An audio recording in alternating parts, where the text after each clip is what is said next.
जरूरी नहीं कि लड़के किताबों के बीच अगर कोई चिट्ठी छुपाए तो वो किसी लड़की को लिखा लव लेटर ही होगा। किताबें जो होती है ना, वो जिंदगी का अलग ही मतलब सिखाती है। किताबों की अपनी अलग दुनिया और अलग जुबान होती है। कभी गए हैं आप इन किताबों की दुनिया में? विनय को किताबें पढ़ने और घूमने फिरने का बहुत शौक था। उसने चंडीगढ़ के सेक्टर 15 मार्केट से एक पुरानी सेकेंड हैंड किताब खरीदी। दिन भर का काम खत्म करने के बाद उसे रात 12 बजे के बाद ही वक्त मिला किताब को पढ़ने का। उसने टेबल पर बैठकर नाइट लैम्प जलाया। किताब पढ़ने के लिए वो खोल ही रहा था कि उसमें से कागज का एक टुकड़ा नीचे गिरा। विनय ने कागज का टुकड़ा उठाया तो देखा कि उसमें कुछ लिखा था।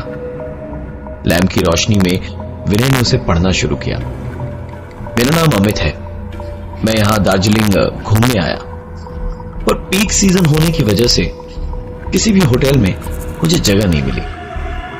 टैक्सी ड्राइवर ने कहा कि आप यहां से 10 किलोमीटर नीचे चून भट्टी चले जाइए, वहां आपको लॉज जरूर मिल जाएगा। मकान नंबर 13 का कमरा नंबर 06 जो मुझे मिला। थोड़ा गंदा है पर रहने को जगह मिल रही वो क्या कम है। आज मैं पूरी रात सोया नहीं। इसका कारण मेरे कमरे के बाहर में कुछ लोग बैठे बतौलेबाजी कर रहे थे। आज यहां मेरा चौथा दिन है, पर पिछले 2 दिनों में मेरे साथ जो हुआ उस पर यकीन करने को दिल नहीं कर रहा। उस रात जब मैं सोया तो आधी रात गए एक आवाज सुनी। मुझे लगा कोई चूहा वगैरह होगा तो मैंने ज्यादा ध्यान नहीं दिया, लेकिन तकरीबन 15-20 सेकंड्स तक जब वो आवाज लगातार आती रही तो मैंने उस आवाज को ध्यान से सुनना शुरू किया। वो आवाज मेरे बगल में पड़ी टेबल से आ रही थी। मैंने तुरंत नाइट लैम्प जलाया तो देखा, जहां तक मुझे याद है मैंने पानी पीकर ग्लास टेबल के बीचों बीच रखी थी, और लाइट जलाते वक्त मेरा हाथ भी ग्लास या टेबल से टकराया नहीं था। आखिरकार ये हुआ तो हुआ कैसे? अरे यार, एक आखिरी लाइन लिख देता तो। कुछ ऐसा ही महसूस कर रहा था विनय, और चिट्ठी की कहानी को पूरा जानने के लिए वीकेंड पे पहुंचा चून भट्टी। मकान नंबर 13, कमरा नंबर 06। रूम सर्विस वाले के जाते ही विनय ने कमरे का एक एक कोना छान मारा। उसे कहीं कुछ नहीं मिला, ना ही उस कहानी का बाकी हिस्सा, ना ही कुछ और जिससे वो पता लगा सके कि आखिरकार अमित के साथ हुआ क्या था। सुबह के 4 बजे तक विनय जाग रहा था कि अब कुछ होगा, अब कुछ होगा, पर सिवाय सवेरा होने के कुछ भी नहीं हुआ। अपनी ही बेवकूफी पर हंसने लगा विनय कि वो कागज के एक टुकड़े को पढ़कर यहां चून भट्टी तक आ गया। सुबह तो हो गई, पर आज की रात बहुत कुछ लाने वाली थी अपने साथ। फिर से जब 3 बजे तक कुछ नहीं हुआ तो विनय गुस्से में सोने चला गया। आंख लगते ही विनय को एक आवाज सुनाई दी। विनय, मैं अमित, तुम मुझे ही ढूंढने आए थे ना? प्लीज विनय, प्लीज मुझे जाओ विनय, मुझे निकल दो यहां से जल्दी विनय।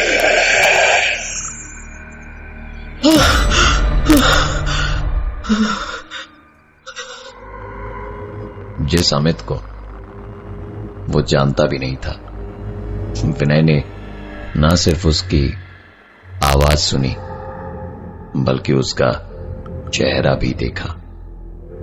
इस सदमे से वो बाहर निकल ही नहीं पाया था कि अपने कमरे के बाहर उसने एक आवाज सुनी।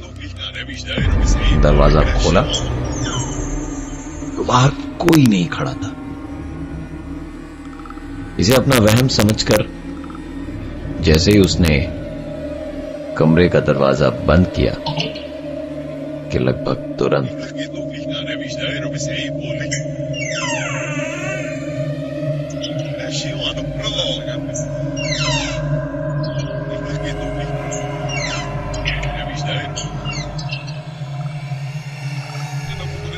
इन आवाजों से डरकर विनय ने रात को ही अपना कमरा बदलवा लिया।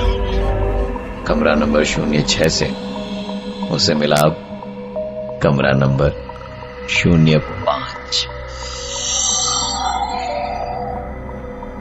कमरा नंबर 05 में जाकर विनय ने ओढ़ने के लिए जैसे ही चद्दर तानी कि उस चद्दर के बीच में से कुछ गिरा। विनय ने उठाकर देखा तो वोटर आईडी कार्ड था और उस पर नाम लिखा था अमित सिंह। विनय को यकीन नहीं हो रहा था कि उसने सपने में जिस अमित को देखा वो यही अमित था। कुछ तो गड़बड़ जरूर थी इस लॉज में जिसका विनय को पक्का यकीन हो गया था। उसने सोच लिया कि सुबह होते के साथ ही वो यहां से चेकआउट कर लेगा और नहीं चाहकर भी सोने का प्रयास करने लगा। उसकी आंख लगने ही वाली थी कि उसने अपने सपने में सुनी आवाज को इस बार सपने में नहीं हकीकत में सुनी।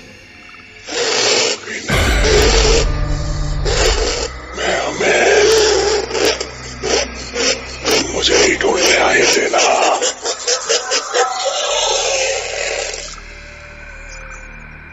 विनय बिस्तर से उठकर उस आवाज का पीछा करने लगा, पर वो आवाज मानो जैसे विनय के साथ खेल रही थी। उस आवाज का पीछा करते हुए वो कमरे की बाईं तरफ जाता तो आवाज दाईं तरफ से आती और दाईं तरफ जाता तो आवाज बाईं तरफ से आती। विनय कुछ सोच समझ नहीं पा रहा था। सुबह तक क्या, वो अब इस कमरे में 2 मिनट भी नहीं रह सकता था। उसने हड़बड़ी में अपना सामान पैक किया और कमरे से निकलने के लिए जैसे ही दरवाजा खोला, दरवाजा बंद हो गया और साथ ही विनय भी। किसी के दीवार को खुरचने की आवाज आ रही थी। कमरे के अंदर किसी के लड़ने की आवाज आ रही थी और रह रहकर ग्लास फूटने और चम्मच के गिरने की भी आवाज आ रही थी। धीरे धीरे ये सारी आवाजें एक साथ मिलकर इतनी तेज हो गई कि विनय को अपने हाथों से कान बंद करने पड़े। और वो चीखते हुए कहने लगा, बंद करो, बहुत हो गया। करीबन 1 मिनट बाद जब उसने अपने कानों पर से हाथ हटाए और आंखें खोली तो वहां कोई आवाज नहीं थी।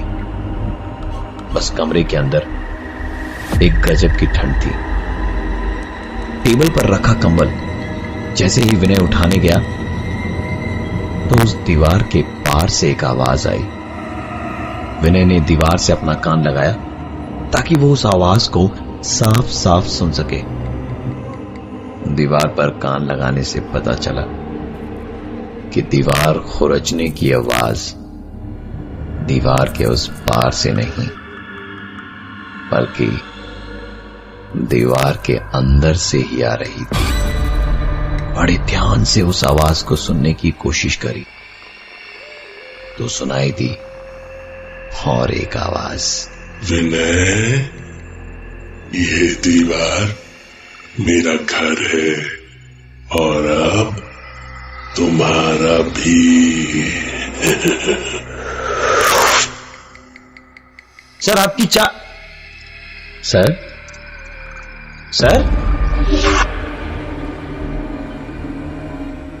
अमित को गायब हुए 6 महीने और विनय को गायब हुए 3 महीने हुए हैं। चंडीगढ़ के सेक्टर 15 के मार्केट में एक किताब आई है और उस किताब में है फिर से एक चिट्ठी जिसकी आखिरी लाइन है, कोई मुझे अपनी तरफ खींच रहा है। शायद ये वही आवा